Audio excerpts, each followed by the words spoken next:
ke contoh draft perjanjiannya. Di sini saya lampirkan contoh draft perjanjiannya, yaitu mengenai perjanjian kerjasama. Nah, pada bagian pendahuluan itu harus ada judul kontrak. Nah, ini ada judul kontraknya, yaitu mengenai surat perjanjian kerjasama antara PT Holusius Sanjoyo atau AJBS Group dengan PT Suksesindo.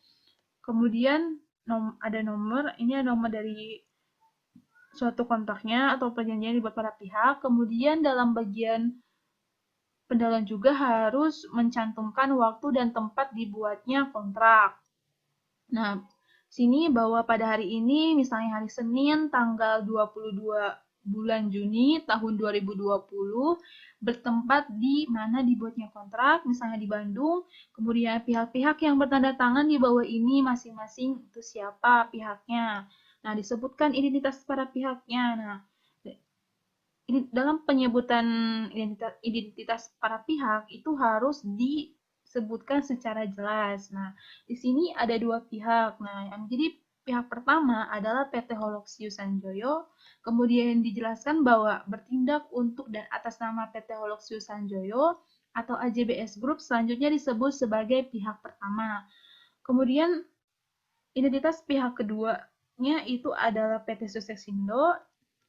Kemudian dijelaskan bertindak untuk dan atas nama PT Suksesindo sebagai perusahaan penyedia jasa pekerja atau buruh disebut sebagai pihak kedua. Nah, PT Suksesindo ini merupakan perusahaan penyedia jasa pekerja atau buruh. Kemudian bekerja sama dengan pihak pertama yaitu PT Holusius Sanjoyo. Kemudian setelah identitas para pihak mencantumkan kedudukan masing-masing para pihak dan latar belakang dibuatnya kontrak. Nah, setelah itu diuraikan, maka selanjutnya ini secara normatif bahwasanya pada hari ini Senin tanggal 22 Juni 2020 masing-masing pihak bersepakat mengadakan perjanjian kerjasama dalam hal penyediaan jasa tenaga kerja dengan ketentuan dan syarat-syarat sebagai berikut. Nah, ini sudah masuk ke dalam bagian isi dari perjanjian. Dalam bagian isi ini memuat mengenai hal-hal yang disepakati oleh para pihak mengenai objek dan tata cara pemenuhan yang harus dipenuhi oleh para pihak, yaitu hak dan kewajiban. Nah,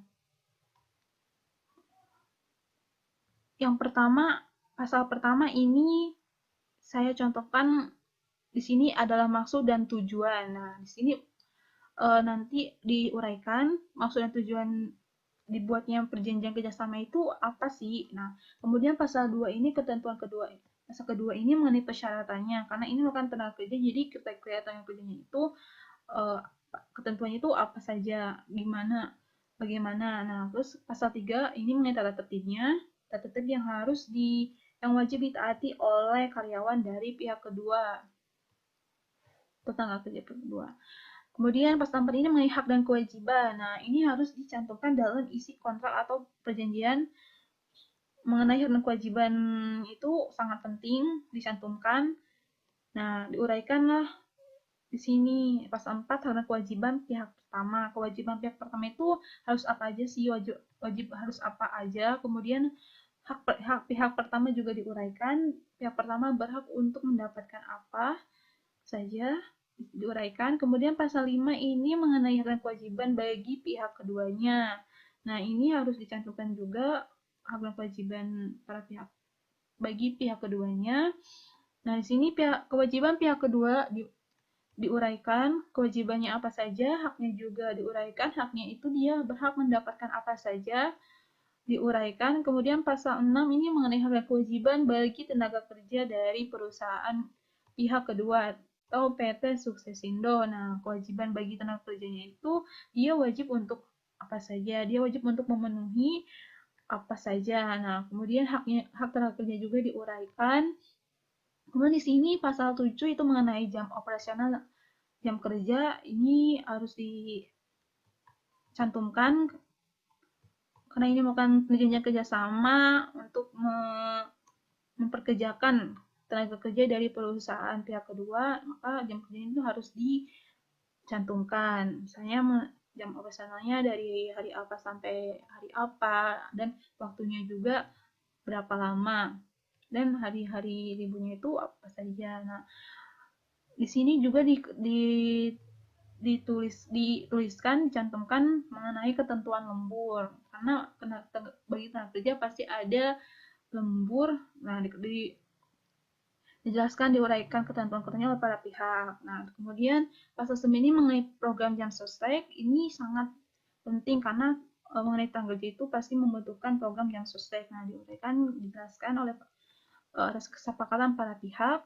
Nah, kemudian pasal 10 ini mengenai sanksi. Ini sanksi juga harus disebutkan dalam suatu isi kontrak apabila misalnya para pihak ini, salah satu pihak telah melakukan suatu pelanggaran, atau misalnya karyawan pihak kedua nih tiba-tiba ingin mengundurkan diri. Nah, apa aja sih yang wajib sanksi yang diberikan kepada pihak keduanya. Kemudian pasal 11 mengenai penagihan pembayaran manajemen fee. Nah, di sini bagian mengenai pembahasan mengenai pembayaran satu gaji.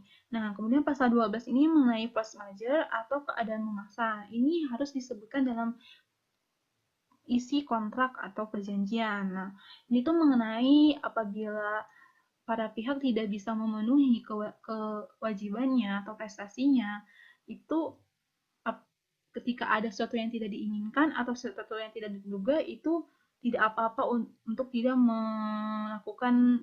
memenuhi kewajibannya, asalkan itu misalnya disebutkan nih keadaan memaksa itu dalam hal apa, misalnya dalam hal gempa bumi, atau nah, misalnya dalam sekarang ini nih yang sedang kena pandemi corona, itu apabila dicantumkan secara tegas dalam isi kontraknya mengenai suatu keadaan yang memaksa atau force majeure, boleh bahwa para pihak itu tidak memenuhi prestasinya atau kewajibannya. Kemudian pasal 13 mengenai kerahasiaan, terus pasal 14 mengenai jangka waktu perjanjiannya. Nah, ini disebutkan dan jangka waktu dimulai sejak kapan dan sampai kapan.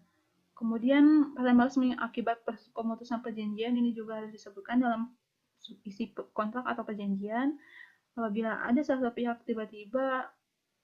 satu pihak yang sepihak memutuskan perjanjiannya. Kemudian pasal 16 ini mengenai penyelesaian perselisihan. Nah, di sini juga harus dicantumkan karena apabila menimbulkan suatu sengketa, nah para pihak ini akan dibawa kemana sengketa itu? Apakah mau melalui pengadilan atau luar pengadilan?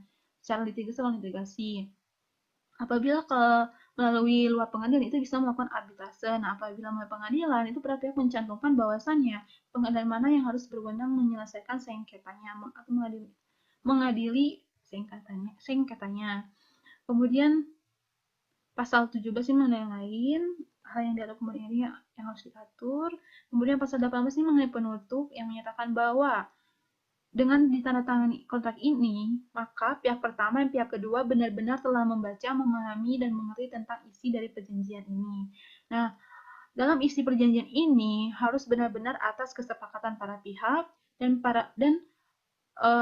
dipastikan tidak ada ketentuan-ketentuan yang merugikan atau menguntungkan salah satu pihak. Jadi harus fair, harus adil. Kemudian setelah bagian isi itu adalah bagian penutup. Bagian penutup itu terkait penandatanganan oleh para pihak. Pihak kedua oleh PT Sutasindo, pihak pertama oleh Loxius Sanjo dan atas nama Budi Sugiono itu dan Faris Ardiansyah sebagai General Manager. Nah, perlu diketahui bahwasanya dalam bagian isi suatu kontrak itu tidak harus sama seperti yang saya contohkan, tapi itu diserahkan kepada para pihak. Formatnya itu atau poin-poinnya itu diserahkan pada pihak. Misalnya dalam perjanjian jual beli kan itu yang dibahas itu mengenai harga barang, atau apabila ada benda yang dijaminkan itu kan ketentuan-ketentuannya itu dituliskan. Nah, itu poinnya itu, formatnya itu, ketentuannya diserahkan atas kebebasan para pihak. Asalkan isi yang dibuat oleh para pihak itu tidak bertentangan dengan peraturan perundang-undangan, ketertiban umum, dan kesusilaan.